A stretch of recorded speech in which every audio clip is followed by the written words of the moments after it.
Gracias, amigos, por continuar en este espacio de periodismo y sociedad. Hoy contamos con un entrevistado de mucho prestigio. Se trata del doctor Wilson Roa, médico ginecólogo, profesor universitario y dirigente gremial que ocupó la presidencia del Colegio Médico Dominicano hace varios años. Le damos la bienvenida, doctor. Saludo y... Buen día, buen día. ¿Cómo se siente? Veo que usted pertenece a las Águilas Cibaeñas.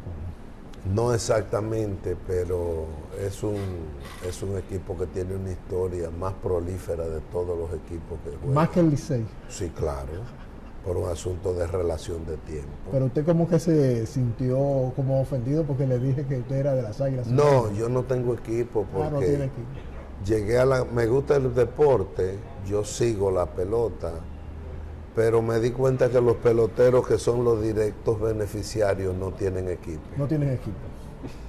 Ellos tienen por el mejor que le pague. Entonces, a mí me interesan las mejores jugadas y eso sigo. A mí no me interesa quién la haga. A mí lo que me interesa es que las grandes jugadas se hagan en el terreno y entonces yo la disfruto. Y por eso le pagan al que esté en el terreno, ¿verdad? Mire, doctor, vamos a iniciar el fuego graneado, el fuego cruzado de esta entrevista. Dígame, ¿qué pasa con el SENASA? ¿Es verdad que todo lo que hay es una narrativa para llevarlo, para privatizarlo? Yo esa respuesta no te la puedo dar de que sea una narrativa. Porque no dudes nada, porque la salud la llevaron al mercado. Y el gobierno dominicano no es quien rige el destino de la salud de los dominicanos. A pesar de que, fíjense, la cosa más curiosa es que el gobierno dominicano tiene unos 176 hospitales generales a nivel nacional y tiene unos 14 hospitales descentralizados, que no son hospitales de autogestión. El gobierno no tiene hospitales de autogestión. El gobierno tiene hospitales descentralizados con financiamiento público y administración privada. Eso es lo que tiene. Y te menciono algunos como Sedimá, por mencionarte uno. Entonces, la figura de la intermediación han venido al escenario de las decisiones a operativizar y a regir el sector. Son ellas las que establecen reglas de juego y el gobierno, a pesar de que tiene organismos, como es por ejemplo el Consejo Nacional de Seguridad Social, que debía ser el organismo que debía garantizar la política pública, desde ahí con la inversión financiera, es un organismo que legisla desde lo público, pero para los negocios privados. Entonces, tú te encuentras con el SENASA, que es una obra hecha, ideada originalmente por el Colegio Médico Dominicano. Es una propuesta del colegio y se aprobó en el rigor del debate público de la ley, se aprobó el SENASA, y el SENASA lo más lejos que mucha gente tiene es cuál fue el objetivo de la creación del SENASA. Primero, garantizar que el rector de la salud de los dominicanos fuera público y fuera el Estado. Segundo, que se garantizara que bajo la rienda del Estado operaran los hospitales del público del Estado. Tercero, que la estabilidad laboral en el sector salud fuera garantizada. Esos fueron los ítems fundamentales que se previeron en la creación del SENASA. ¿Cuál es el problema? Perdón, ¿SENASA o el Servicio Nacional de Salud? No, el SENASA. Estamos hablando del SENASA. La creación del SENASA es una hechura del Colegio Médico Dominicano para garantizarle a los más desprotegidos su atención, que no tuvieran la dificultad de que cuando fueran a un hospital tuvieran que ir a pagar sin tener recursos para financiar su salud. Hoy, el SENASA tiene un grave problema. ¿Cuál es? Que su director no sale al frente a dar una explicación de qué es lo que pasa. Y entonces está corriendo la opinión de todo el que hace opinión sobre la crisis del SENASA, que yo de fondo no la sé. Se le ha atribuido que la crisis es debido a que después de la pandemia o al final de ella se afiliaron alrededor de 2.4 o 2.5 millones de personas. Recuérdense que la única ley en el mundo que segmenta en 3 grupos para recibir atención médica es la Ley de Seguridad Social en la República Dominicana. Nos dividieron en contributivo, en subsidiado y en contributivo subsidiado. Ese último régimen no se le dio cobertura. Y entonces después de la pandemia o al final de la pandemia, una manera de proteger fue darle un carné y afiliar a los del régimen contributivo subsidiado, afiliarlo al régimen subsidiado. Pero ¿qué resulta? Que la ley establece que cuando a ti se te afilia en uno de los regímenes X, en este caso el subsidiado, tiene que ir con una cápita. Y la cápita es el valor integrado único que paga el paciente por persona, que paga la persona por afiliación para garantizar su servicio. Entonces, si se asignó la cápita, oigan bien, si la cápita fue asignada a los 2.4 y tantos millones de afiliados nuevos que se le endosaron al régimen subsidiado, entonces eso le dio un respiro económico al SENASA para su operación. Si no se asignó, entonces pudiera ser una explicación. Pero todo el mundo sabe que con la afiliación va la cápita a rastro, con ella respaldando la afiliación. Y eso es lo que yo creo que hay que revisar en el SENASA, la gerencia efectiva, porque eso nos va a dar resultados, y verificar que la cápita haya sido implementada a los 2 puntos y tantos millones de afiliados que se le asignó. Y actualizada también. Y actualizada. No, porque hay una cosa que ustedes no saben, y es que la cápita se ha aumentado 10 veces. Ah, ok. 10 veces. En los últimos años. Y la cápita no ha mejorado, no ha servido para mejorar la cobertura de atención y prevención de los pacientes. Porque la cápita del régimen contributivo, miren lo que se da, la cápita del régimen contributivo lo administran, es privado. Aunque el SENASA tiene una franja, el grueso lo manejan las intermediarias privadas. O sea, el SENASA no maneja... Tiene una franja de privado. De privado. El SENASA contributivo es una franja del privado que la administra el SENASA. Pero el grueso lo manejan las intermediarias. Y las intermediarias... Explíqueme eso, o sea, pero ¿manejan lo de SENASA? No, son otras, lo que pasa es que la población contributiva están en otras ARS.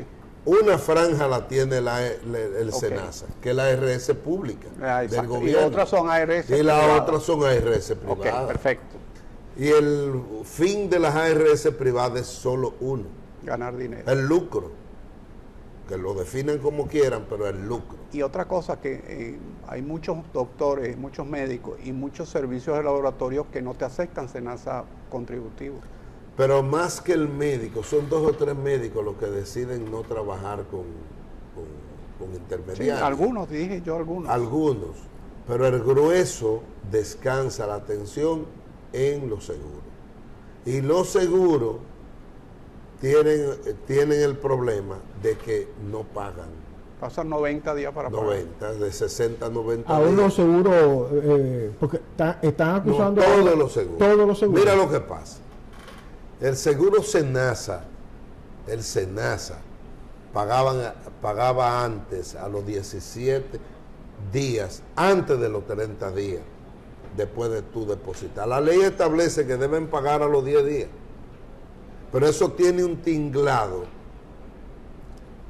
decidido por las intermediarias, porque son las que han impuesto eso.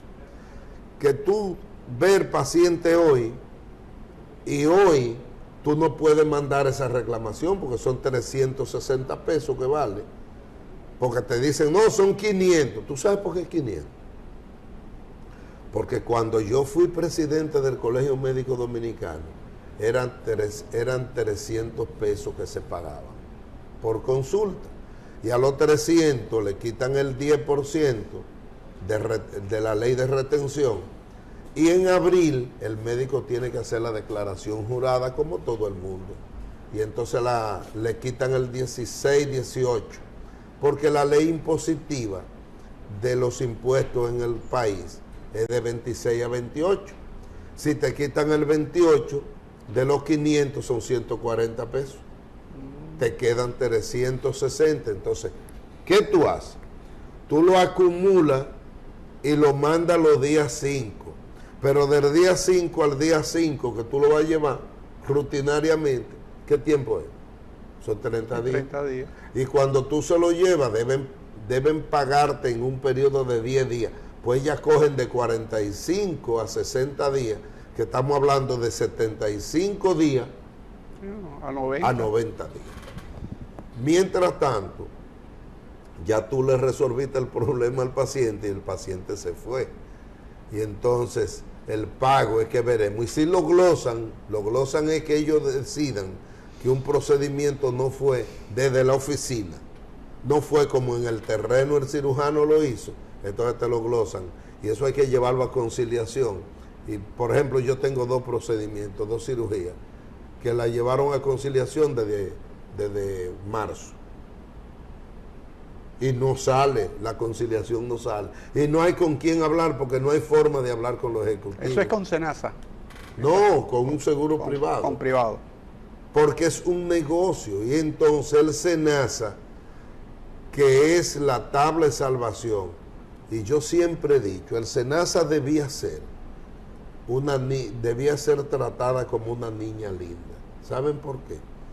Porque el SENASA es la cartera de salvación de los que nada tienen, porque es del Estado. Pero resulta que el régimen subsidiado, que el único lugar que tiene para ir a recibir su atención son los hospitales del Estado, pues miren, ahora resulta que el régimen subsidiado está financiando al régimen contributivo, paradójicamente. ¿Cómo así?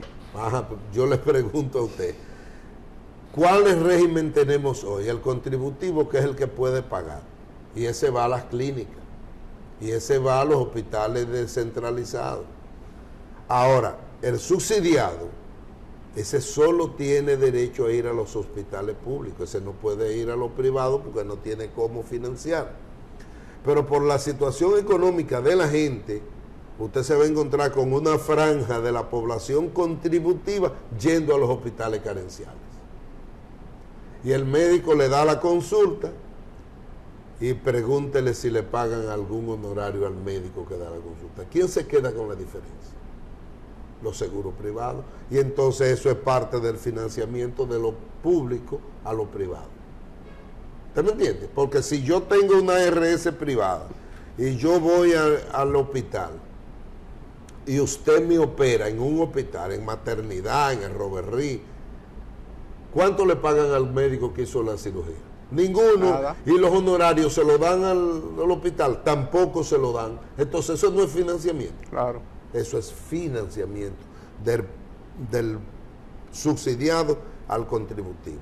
Además de eso, sácale que alrededor del 14% del presupuesto destinado a la salud subsidiada de parte del Estado está destinado y cuantificado en la atención de los extranjeros.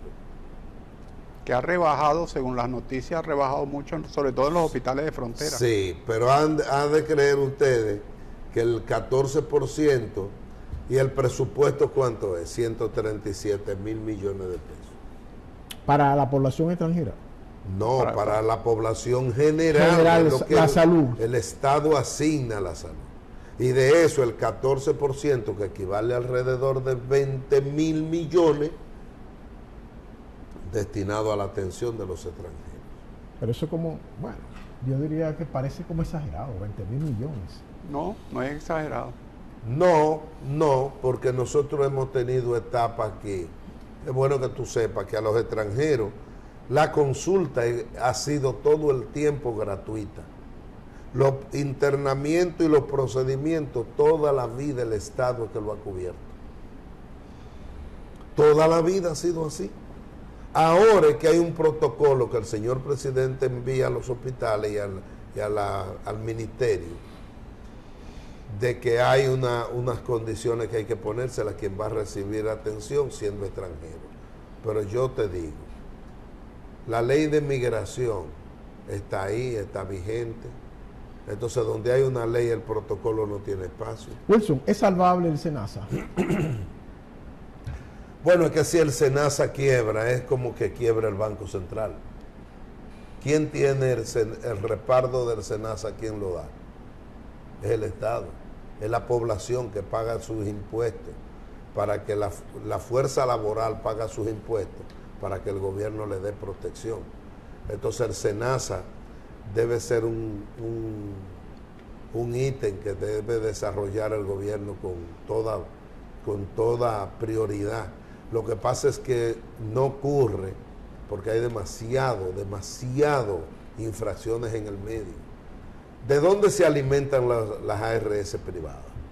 De la carencia del Estado en su inversión en la respuesta de las necesidades de la gente. Ya, en materia de salud. Eso es lo que le da vida a los seguros privados. ¿Y no será? Yo creo que los seguros privados, el que quiera voluntariamente inscribirse, afiliarse a un seguro privado, que lo haga, pero no con dinero público. ¿Y cómo las ARS Reciben dinero por una razón simple? Calcula que las ARS privadas tengan 4.6, que es lo que han tenido siempre de afiliados. ¿Quién le da la asignación de la cápita? ¿Quién la da? La aprueba el Consejo Nacional de Seguridad Social, que debía ser un organismo solo para legislar del Estado. No debía haber interferencia de ninguna otra naturaleza. Y entonces el Consejo Nacional de Seguridad Social aprueba la partida por cápita, y la cápita se le dan a cada ARS dependiendo del afiliado donde esté. Si tú estás en una ARS X, yo estoy en otra y él está en otra, le van a dar la cápita porque es contributivo, es la misma cápita. El Consejo aprueba la partida y se la asigna a Tesorería, y Tesorería se la reparte a las ARS, y la ARS, cuando tú vas donde mí, es la que me paga a mí. Y eso es dinero privado, público, perdón. ¿No será, sí. ¿No será que hay una campaña para destruir SENASA contributivo, de eliminarla como empresa, vamos a llamarlo así, como empresa pública, para que esos afiliados pasen a las ARS privadas?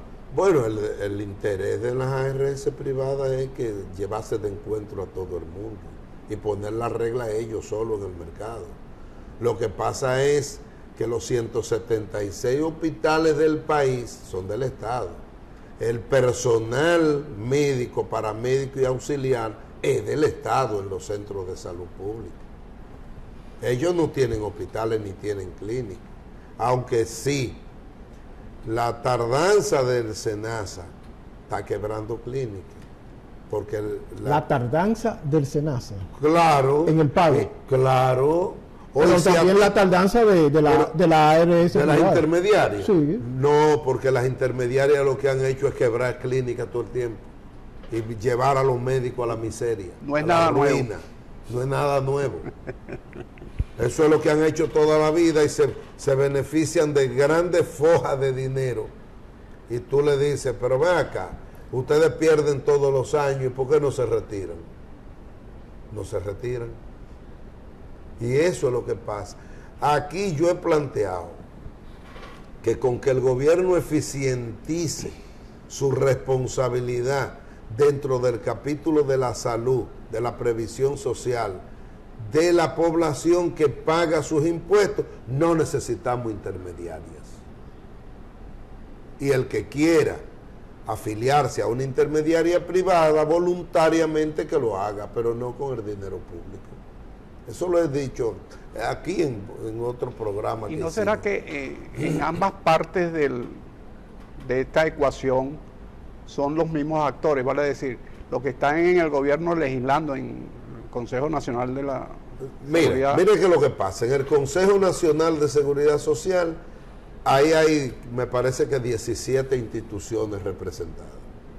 Pero el poder de veto prácticamente lo tienen tres: el gobierno, los sindicalistas que han resuelto su problema, aunque los obreros, ustedes saben cómo están, ¿verdad? Y los empresarios.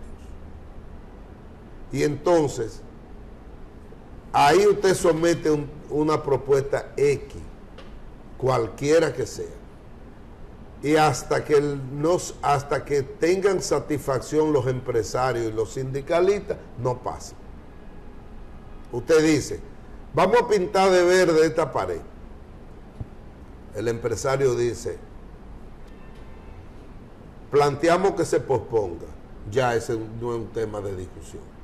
Los sindicalistas dicen lo mismo. Por eso el poder de veto en esta situación, solo el gobierno dominicano debía tenerlo. No debían tenerlo intermediarias, porque las intermediarias son negocios. O sea, un poder de veto real, o sea, dice... El poder de veto, el gobierno es que debe tenerlo, primero porque la población elige el gobierno, gústele a usted o no. Y segundo, la población, su fuerza laboral, a quien le paga los impuestos es al gobierno, en representación del Estado. Entonces, es al Estado dominicano que le corresponde rectoriar la salud como lo establece la ley. Wilson, el tiempo se nos está acabando. Yo quiero que, antes de que culmine la entrevista, tú nos expliques este fenómeno que se está dando ahora con la quiebra de muchas clínicas. Leí recientemente una entrevista del presidente de la Asociación de Clínica Privada, el doctor Mena, en donde él dice que la situación económica está afectando a los hospitales privados. Eso es simple, mira. Pero le va tan mal a la clínica privada con el sistema de seguro. Yo te voy a decir cómo es que le va. ¿Cómo que le va? Mira cómo es que le va a la clínica privada. ¿Por qué la San Rafael cerró? Mira, los médicos son dos elementos combinados que están cerrando y van a seguir cerrando clínicas. Dos elementos. Un problema de gerencia porque el médico creyó que por haber estudiado medicina es especialista en administración. Y la administración tiene un campo de desarrollo totalmente distinto al ejercicio y conocimiento de salud. Entonces, se combina la deficiencia gerencial, pero se combina con la tardanza y la baja cuota de pago de las intermediarias. Yo te pregunto, cerró la San Rafael, cerró la Juan Carlos, cerró la Betance, cerró el Dominicano, cerró el Antillano, cerró la Mercedes. A nadie le ha llamado la atención. Y yo tengo el registro de alrededor de 60 clínicas en Santiago y en las periferias de Santiago que han cerrado después de promulgada en el 2001 la Ley de Seguridad Social. Y médicos a la quiebra. Y cuando tú cierras un centro como el Dominicano, el monstruo de la capital, ¿cuántos empleados se fueron ahí, incluyendo los médicos que tenían su consultorio? Porque ninguna clínica va a sobrevivir con 360 pesos que le pagan a 60, 90 días. Hoy tú no ves que los médicos están en quiebra, la mayoría. La mayoría están en quiebra. La mayoría, pero muchos andan en jipeta. ¿Qué es mucho? Una élite. Tenemos una élite. Tenemos élite. Más de 10.000 médicos ejerciendo medicina pública y privada. Pública y privada, más de 10.000. Más de 10.000 médicos ejerciendo. Claro, y pública, más de 25.000. Entonces debían, si la salud Si la medicina es una carrera de... Y los médicos no están, diríamos, como dice la expresión... bollando. Buchú. Sí, de miseria y de dificultad, porque nosotros tenemos el conocimiento. Nosotros integramos diagnóstico y ponemos tratamiento. ¿Por qué un tercero es que tiene que decidir? El médico hoy, pregúntale si el médico hoy puede poner honorario. No lo ponen porque los tarifarios lo decidieron ellos, pero sin la decisión del médico. Ellos deciden los tarifarios, pero sin embargo el copago del paciente, eso no lo deciden ellos, eso lo decide el paciente. Porque mira, ahí hay un fenómeno que dice que el médico no necesita ayudante para entrar a un quirófano. O sea, si a ti te van a operar. Un procedimiento de los seguros. Sí, una cirugía. Una cirugía. Si a ti te van a hacer una cirugía, no necesita el que te va a operar que entre nadie a ayudar. El médico solamente. El médico solo. Sin enfermera ni nada. Pero mira qué curioso. Cuando nosotros vamos a hacer una cesárea, que es rutinaria, entra el anestesiólogo porque es el que da la anestesia y prepara el paciente y tiene el control en sala de cirugía del procedimiento, el anestesiólogo. Entra la enfermera de cirugía porque es la que lava el paciente, le pone sonda y lo prepara para que tú lo abordes. Entra la enfermera de perinatología con la pediatra que va a recibir el bebé, porque cuando el bebé nace perfecto puede nacer debajo de una mata o debajo de un puente, muchísimos nacen en la calle, pero cuando el muchacho viene complicado, ¿quién auxilia a la pediatra? La enfermera de perinatología. Entra el perinatólogo, entra el que ayuda a la cirugía y entra el que hace la cirugía. Entonces los seguros no quieren reconocer esos profesionales. Y pagan al ayudante, porque no le pagan a más nadie, al pediatra, al anestesiólogo, al que hace la cirugía y al ayudante. ¿Cuánto pagan? Debí haber traído una factura de la que ellos pagan. 1.305 pesos o 1.750 pesos a un especialista ayudante. Vamos a dejarlo para la próxima. Y le quitan el 28%. Vamos a dejarlo para la próxima. Ha sido un excelente programa. Mañana continuamos con otro tema. Muchas gracias, doctor. Las intermediarias son estafa para la salud de la población. Nos vemos mañana con este mensaje del doctor Roa. Que tengan buen día.